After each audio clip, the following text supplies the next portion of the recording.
what can girls expect from therapy? Yeah, I think that's a common thing that sometimes, like as parents, okay, you're spending money, you're having your daughter go to this therapist, and you hear them in there like giggling or laughing or like talking about a book or something. You're thinking like, what am I paying all this money for? You know, really the biggest part, what we're looking for in therapy, like the number one indicator to like positive results from therapy is good rapport between the therapist and the client. And, you know, from my end, sometimes I have to go ahead and meet girls with where they're at. Sometimes they're not willing to talk about their anxiety right away. And I might have to go a different route. So I'm a big fan of young adult fiction. And I'm just outing myself on that part. But I used to hide behind like, well, I need to read this because my girls read it and I need to know what they're reading. No, I enjoy it. Yeah. So a lot of times, if I can't get a girl talking, I might be talking to them about like, oh, well, you know, what kind of do you read? What kind of books do you read?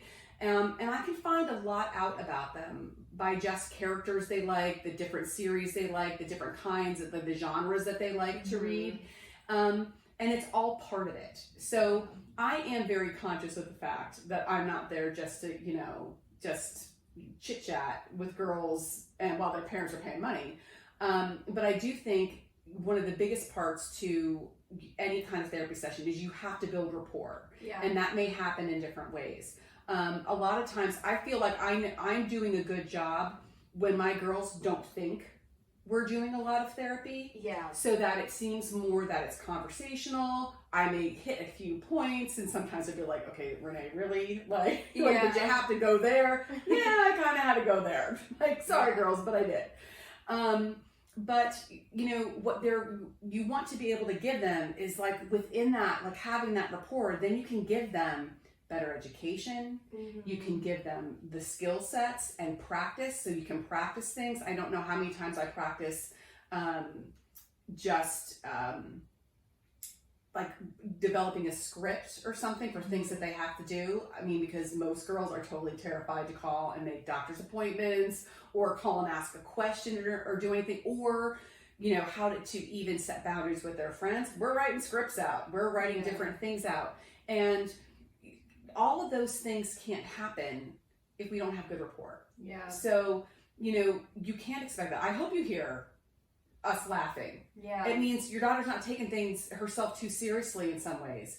And that, you know, it's my job to make sure that she leaves each session with some kind of nugget that she can work with for that week. Now, she might walk out of the session and she might be like, hey, how was your session? Good. What'd you talk about? Nothing. Because they're not willing to share right then. There's sometimes for them, it's that piece of processing it. But I can tell you, when I get the text message of like, I heard you in my head, in the back of my head, they do listen. They listen to you. They listen to me.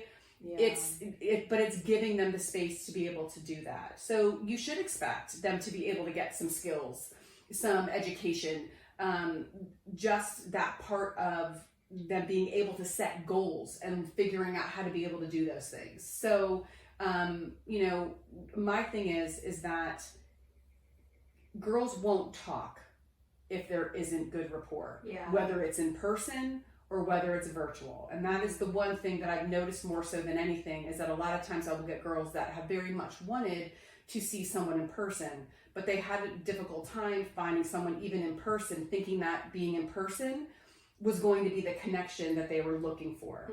And I think, you know, in therapy, it doesn't matter whether you're in person or if you're online, you either can connect or you can't. And that's what you're looking for. Yeah, definitely. I think that relationship is so important, especially like for me, finding my therapist and feeling comfortable and safe talking to her was so important, because there was a few things that were really hard to talk about that I needed to tell her about to start working on processing them. So having that relationship where I felt really safe and comfortable and like I could, you know, laugh at something that was really hard and laugh at myself sometimes for being like a little bit over the top about things or something like that. It was really important, and probably the most important thing actually for me in finding a therapist, because I wanted to feel safe and I wanted to feel comfortable talking about some really hard things. Yeah.